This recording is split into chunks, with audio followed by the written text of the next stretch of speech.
पहले तो मैं शायर था, आशिक बनाया अपने। মানে যদি সকালে আমি রুটি না বানাই আর যদি চিড়ামুড়ি ঘরে থাকে আর কলা তো সবসময় থাকেই আর দুধও থাকে, তবে আমি চিড়া বা মুড়ি দিয়ে চটকে খেয়ে নিই রুটির চেয়ে। দেখো আমি মাছ দিয়ে আর আমার মা বানাতো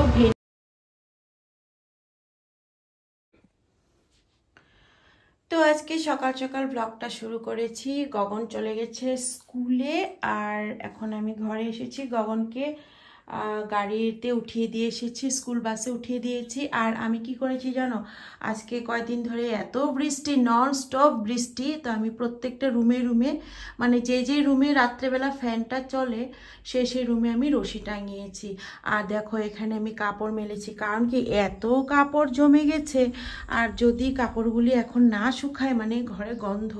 এই দেখো এখন এই রুমে লাইট জানালা খোলা হয়নি, এই রুমেও রশি টাঙিয়ে দিয়েছি। উপায় নেই, এমন আমার মতো কে কে করেছো বা কে কে করো নিশ্চয়ই বলবে। দেখো উপায় নেই, সমস্ত মানে প্রত্যেকটা রুমে রুমে আমি এভাবে রশি টাঙিয়ে দিয়েছি। এমনকি আমাদের যে বারান্দার রুমটা সেটাতে আমি রশি টাঙিয়ে দিয়েছি।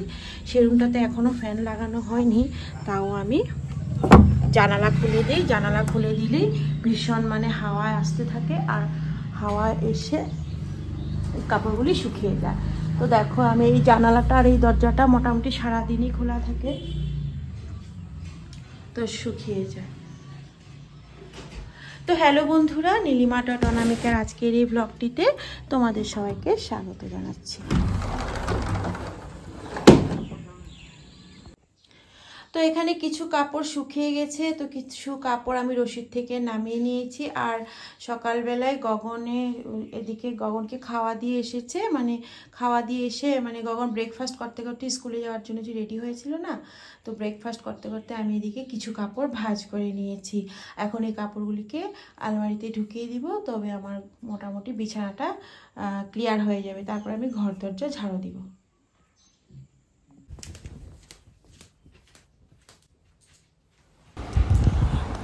কাপড় আলমারিতে ঢুকিয়ে চলে আসলাম বেডরুমে। আর এখন এক এক করে সমস্ত বিছানাগুলি উঠাতে হবে। আর বিছানা তো বেশ 2-3টাই আছে, এক একজন এক এক বিছানায় ঘুমায়। আজকাল তো সবাই একসঙ্গে ঘুমাতেও চায় না, সবাই জানো। তো যাই হোক, বিছানাগুলো উঠিয়ে আমি যাব হলরুমে। হলরুমের সোফা টোফাগুলি অল্প ঠিকঠাক করব। রাত্রেবেলা শুয়ে শুয়ে সবাই টিভি দেখে আর উল্টা পাল্টা করে রাখে, তো এগুলাকে ঝাড়াঝাড়ি করে গুছিয়ে নিব। তারপর রান্নাঘরে যাব।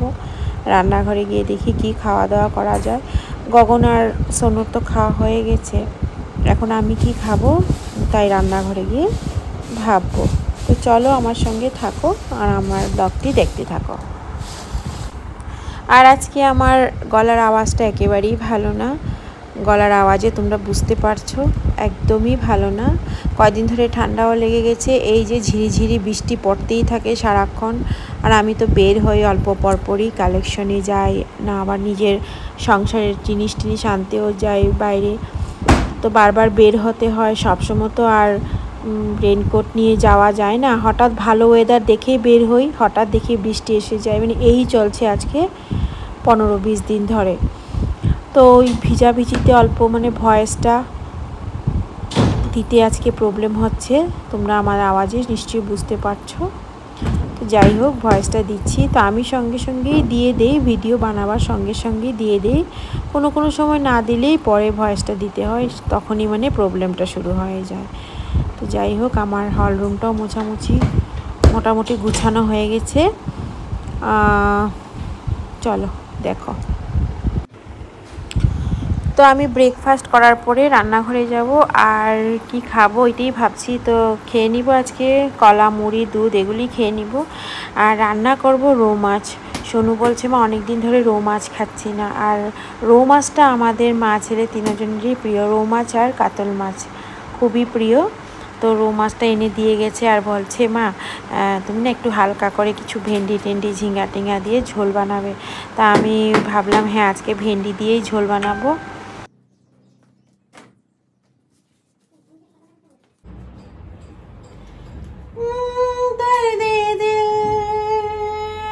दर्द जिगर दिल में जगाया आपने, पहले तो मैं शायर था, आशिक बनाया आपने, दर्द दिल दर्द जिगर दिल में जगाया आपने।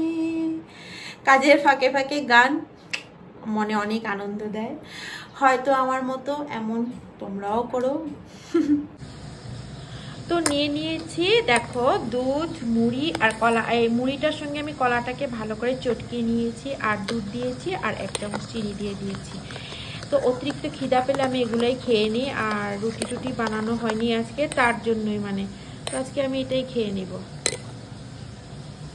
আমার যদি অতিরিক্ত খিদা পায়, যদি সকালে আমি রুটি না বানাই, আর যদি চিড়ামুড়ি ঘরে থাকে, আর কলা তো সবসময় থাকেই, আর দুধও থাকে, তবে আমি চিড়া বা মুড়ি দিয়ে চটকে খেয়ে নিই। রুটি তো সবসময় বানানো হয় না, কারণ রুটিটা সবাই খায় না, আমিই খাই খালি, আর গগন সোনু অত বেশি ভালোবাসে না।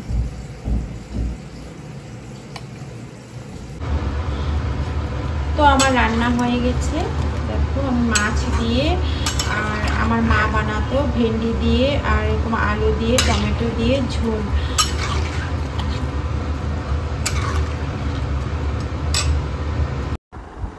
রান্না হয়ে গেছে, টেবিলে সাজিয়েছি দেখো মাছের ডিমের বড়া, ভাত, আর এদিকে হলো, দাঁড়া পরে দেখাবো, দেখো গগন খেলছে, ওর খেলার শেষ হয় না দেখো, বাপরে বাপ।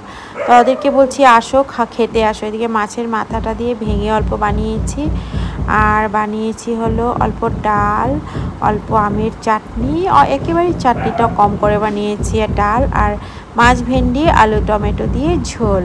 এখন খেয়ে নিব, আর ব্লগটা এখানেই শেষ করব। পরবর্তী ব্লগ নিয়ে আবার তাড়াতাড়ি আসবো। টাটা।